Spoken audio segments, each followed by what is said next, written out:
From JBS Studios in Greater New York, this is the JBS News Update with Tisha Bader. I'm Tisha Bader with the JBS News Update for Tuesday, July the 30th, 2019.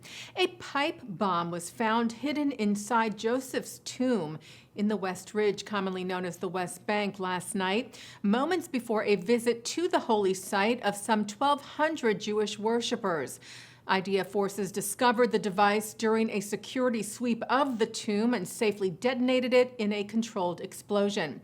Palestinian rioters, meanwhile, threw rocks at the soldiers and burned tires. Israeli forces responded with riot dispersal measures, with several rioters injured. Prayers by the large group went on without further incident.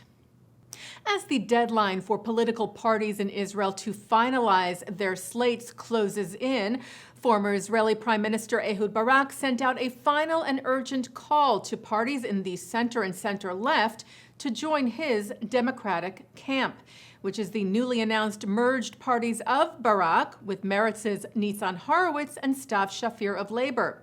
The deadline for parties to submit their lists is this Thursday.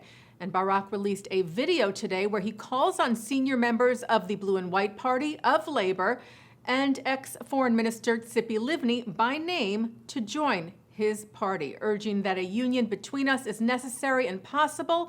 This is a final call, a call-up order for unity, adding that only a large union will guarantee victory. U.S. President Donald Trump will reportedly visit Warsaw next month to mark the 80th anniversary of the Nazi invasion of Poland on September the 1st of 1939. The head of Polish President Andrzej Duda's office said that Trump would arrive in the capital on August the 31st. Israel's foreign ministry responded today to a court ruling we reported to you about yesterday in Canada, which declared that wines made in the Jewish settlements would not be labeled product of Israel. The foreign ministry said the Canadian court's decision concerning labeling of Israel products encourages and lends support to boycotts and the BDS movement. Israel objects to this, adding that the Ministry of Foreign Affairs and the Israeli Embassy in Canada will continue to act against discriminatory treatment and the singling out of Israel in the matter of product labeling in Canada. Police in Germany have arrested 2 suspects in an anti-Semitic incident in the city of Potsdam. The 2, one of whom is of Syrian descent, allegedly followed a young Jewish man who was wearing a kippah, spat on him, and hurled anti-Semitic insults and threats at him. Potsdam Mayor Mike Schubert said he was waiting for police to determine the reason for the attack, adding there must be no tolerance for politically and religiously motivated hate and violence in our city. And closer to home, police in New Jersey charged 3 men with harassment regarding an incident outside a Teaneck synagogue last week, where 4 people in a car sprayed worshipers who were walking home from Young Israel of Teaneck with water guns and yelled anti-Semitic comments at them. The Teaneck Daily Voice cited its police chief Glenn O'Reilly, saying it was determined that there was insufficient evidence for a charge of bias intimidation.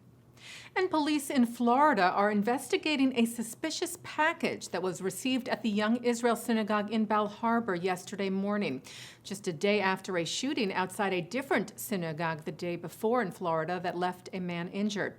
The Kol Live website reports that the package contained a DVD and a photo of someone pointing a gun and pages of anti-Semitic rhetoric. Bal Harbour Mayor Gabriel Grossman confirmed the package was received and tweeted, "It must be known that the Jewish community will not cower in fear. We stand strong, united, and proud."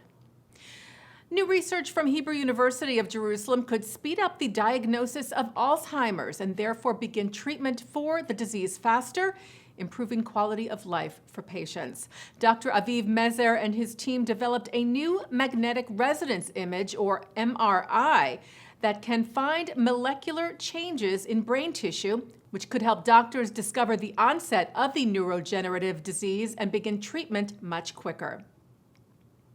A follow-up now to an item we mentioned earlier this month, that Israel for the first time was ranked by the United Nations World Intellectual Property Organization in its top 10 most innovative countries in the world. But the exact rank of the Global Innovation Index was only published this week, with Israel coming in at number 10. The list was topped by Switzerland in first place, Sweden and the U.S. in second and third, respectively.